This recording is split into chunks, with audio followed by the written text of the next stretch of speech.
Hi, it's Kia. I invite you to read with me.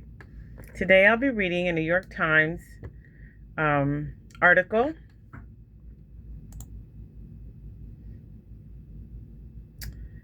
about Harry and Meghan.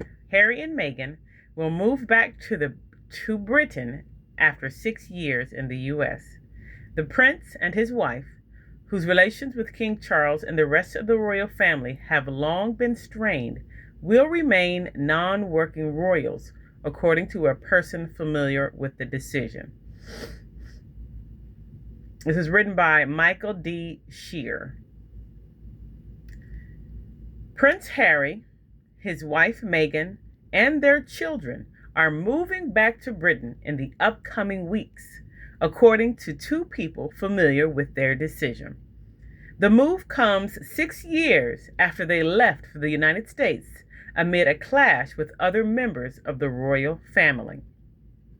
The surprise announcement ends a self-imposed exile for the Duke and Duchess of Sussex that began amid anger and recriminations that brought international attention to warring factions inside Buckingham Palace.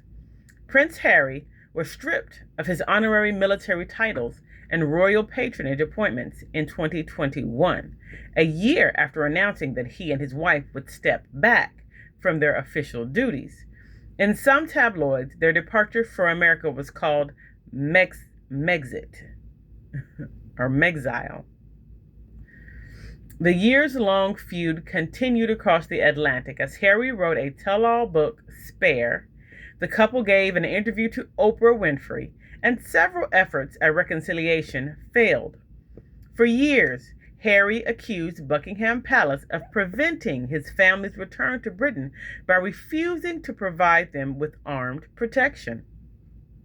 King Charles III was informed of the decision on Sunday, one of the people said, adding that the family's move was not discussed when the Duke and Duchess visited Britain and met with the King this summer.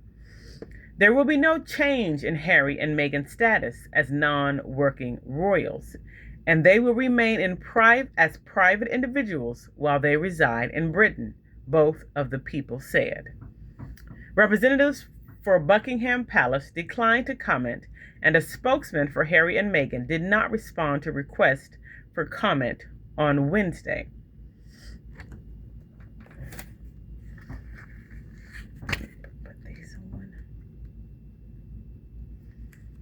Harry and Meghan have 2 children, Archie, 7, and Lilibet, 5, both of whom have spent most of their lives far from their royal relatives. One person said the Duke and Duchess had enrolled their children in school in time for them to start in September. It was not clear where the family will live, but it appeared likely that the family would not return to royal accommodations. One person familiar with the decision said that the family's status would not change, in keeping with the current arrangement. Harry and Meghan's return is sure to spark a news-feeding frenzy in a country where the royal family and its many dramas have polarized the public, but still command intense interest. Harry has repeatedly blamed the news frenzy surrounding his mother, Princess Diana, for her death, and he has complained that a similar crush of attention by the aggressive tabloids in Britain was devastating to his family. The announcement on Wednesday raised the prospect of a possible reconciliation between Harry and his family, which had seemed distant as recent as last month, when Harry and Meghan met privately with the King and Queen of Highgrove House in the Cotswold region, about 100 miles west of London. The meeting appeared to produce little public evidence of a rapprochement. But one of the people familiar with Harry's upcoming return to Britain said the King welcomed the chance to spend more time with his younger son and his family. Less is known about the possibility that Harry and his brother William might repair the breach between them. In Spare, Harry described his brother as my arch nemesis, and the brothers' relationship is said to have remained icy. The prospect of some committee returning to the royal family is sure to be welcomed by a once rock-solid institution that has seemed to be in a state of turmoil for much of the past several decades. In 2018, the wedding of Harry and Meghan, an American actress, captivated the world and once again thrust a young woman into the global spotlight.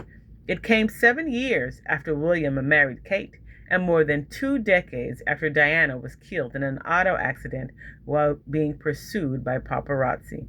Harry and Meghan's marriage was initially greeted as the beginning of a new era for the monarchy, described as a modern future for a royal family rooted firmly in the past. The wedding echoed the energy of Diana's own in 1981, which was watched around the world. But the fights that resulted in the palace walls after Harry and Meghan married became the subject of enormous speculation and intrigue in the British tabloids. The couple would later cite that pressure as a central factor in their desire to leave Britain. That decision became nothing less than a messy divorce, with claims and counterclaims flying back and forth as the two sides negotiated in public. When Harry and Meghan announced they were stepping away from their duties, the palace responded that discussions with the Duke and Duchess of Sussex are at an early stage, and that these are complicated issues that will take time to work through. Distance did not appear to ease the ill will. In the Oprah interview, Meghan said members of the royal family had not wanted their unborn child to be a prince or princess and had expressed concern about how dark the color of the baby's skin would be. She said she had contemplated suicide before the couple left for America. The interview and Harry's book both appeared to deepen the rift between Harry and his father and brother. So did a dispute over whether Harry and his family would receive the kind of publicly financed security that other royals are afforded in Britain. For the past several years, Harry has argued that his family could not return to Britain because of a decision by the government to no longer provide security because of his status as a non-working royal. In a series of lawsuits, Harry contended that he was being denied the protection illegally. The courts ruled against him as recently as last year. But in December, reports emerged that the question of his security was once again under review. It is unclear whether the issue has been resolved and whether it played a role in the decision to move back. It is also unclear what the couple will do professionally when they are once again living in Britain. News reports have suggested that Harry and Meghan have a net worth of around $60 million. In the United States, the couple signed a multi-million-dollar deal with Netflix in 2020 to produce shows for the streaming company. That deal was extended 5 years later, but for a smaller amount, people familiar with the deal said at the time. Among the productions that emerged from the deal was a 6-part Netflix documentary series titled Harry and Meghan, in which the couple detailed life inside the royal walls and their decision to leave. The summary for episode 5 on the Netflix website reads, after private correspondences with their families are leaked, the couple makes a crucial decision and ensuing online campaigns turn chilling. Harry was reportedly paid $20 million for his book and others that he or his wife might write in the future. The book was a runaway financial success, selling more than 1.4 million copies in the United States, Canada, and Britain on its first day. Thank you for reading with me.